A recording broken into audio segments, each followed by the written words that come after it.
Les deux anges arrivèrent à Sodome, le soir. Lot était assis à la porte de Sodome. Il les aperçut, se leva pour aller à leur rencontre et se prosterna face contre terre. Il dit, « De grâce, mes seigneurs, faites un détour par la maison de votre serviteur. Vous y passerez la nuit. Vous vous laverez les pieds, et vous vous lèverez de bon matin pour reprendre votre route. » Ils répondirent, « Non, nous passerons la nuit sur la place. » Mais il insista tellement auprès d'eux qu'ils firent le détour et entrèrent dans sa maison. Il leur prépara un festin, fit cuire des pains sans levain, et ils mangèrent. Il n'était pas encore couché que les hommes de la ville, ceux de Sodome, cernèrent la maison, des plus jeunes aux plus vieux, toute la population sans exception. Ils appelèrent Lot et lui dirent, « Où sont les hommes qui sont venus chez toi cette nuit? Amène-les, nous voulons nous unir à eux. » Lot s'avança vers eux, à l'entrée ferma la porte derrière lui. Il dit, « De grâce, mes frères, ne commettez pas le mal. Voici, j'ai deux filles qui ne se sont unies à aucun homme. Je vais vous les amener, et vous leur ferez ce que bon vous semblera. Mais à ces hommes-là ne faites rien. Ils sont venus s'abriter sous mon toit. » Ils répliquèrent, « Ôte-toi de là. » Et ils ajoutèrent, « Lui, le seul étranger, il voudrait juger. À toi nous ferons plus de mal qu'à eux. » Ils bousculèrent Lot et s'approchèrent pour enfoncer la porte. Mais les deux hommes étendirent la main et firent rentrer Lot dans la maison, auprès d'eux, et ils refermèrent la porte. Ils frappèrent de cécité les hommes qui se trouvaient à l'extérieur de la maison, du plus petit au plus grand, si bien que ceux-ci ne purent trouver l'entrée. Les deux hommes dirent à Lot, « Qui as-tu encore ici avec toi?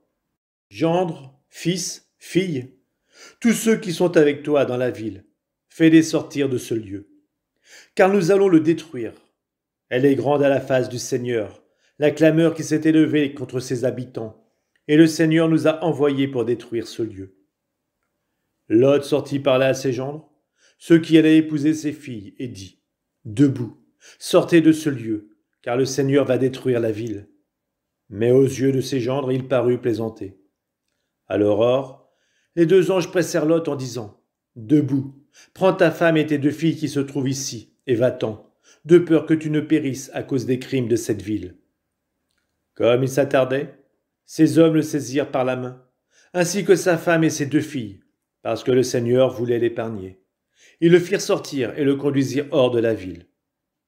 Une fois sortis, ils dirent, « Sauve-toi si tu tiens la vie. Ne regarde pas en arrière.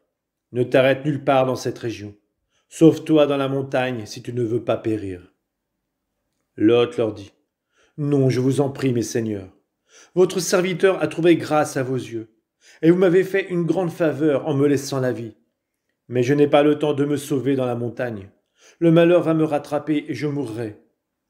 Voici une ville assez proche pour y fuir, elle est si petite. Permettez que je me sauve là-bas, elle est si petite, afin de rester en vie. » Ils lui répondirent, « Pour te faire plaisir cette fois encore, je ne détruirai pas la ville dont tu parles. Vite, sauve-toi là-bas, car je ne puis rien faire avant que tu y sois arrivé. C'est pour cela qu'on a donné à cette ville le nom de Soar, ce qui veut dire petite. » Le soleil se leva sur le pays, et Lot entrait à Soar.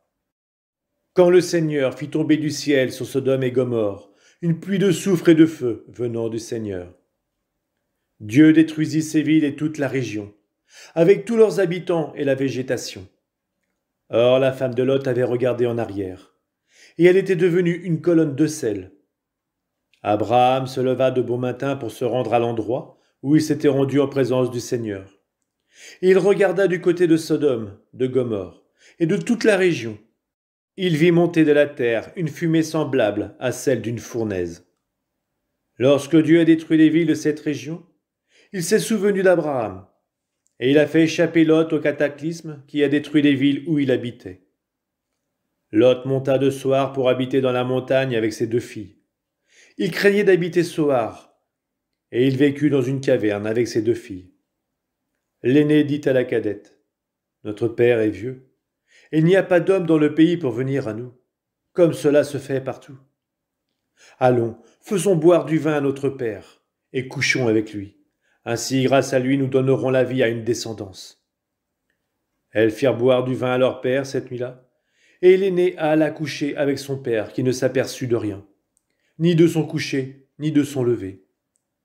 Le lendemain, l'aîné dit à la cadette, « Voici, hier soir, j'ai couché avec mon père. Faisons-lui boire du vin, cette nuit encore, et toi tu iras coucher avec lui.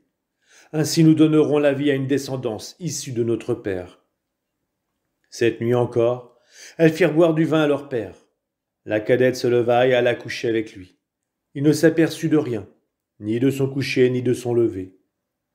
Les deux filles de Lot devinrent enceintes de leur père. L'aînée donna naissance à un fils qu'elle appela du nom de Moab. C'est le père des Moabites d'aujourd'hui.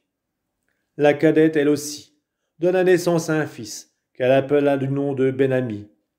C'est le père des Ammonites d'aujourd'hui.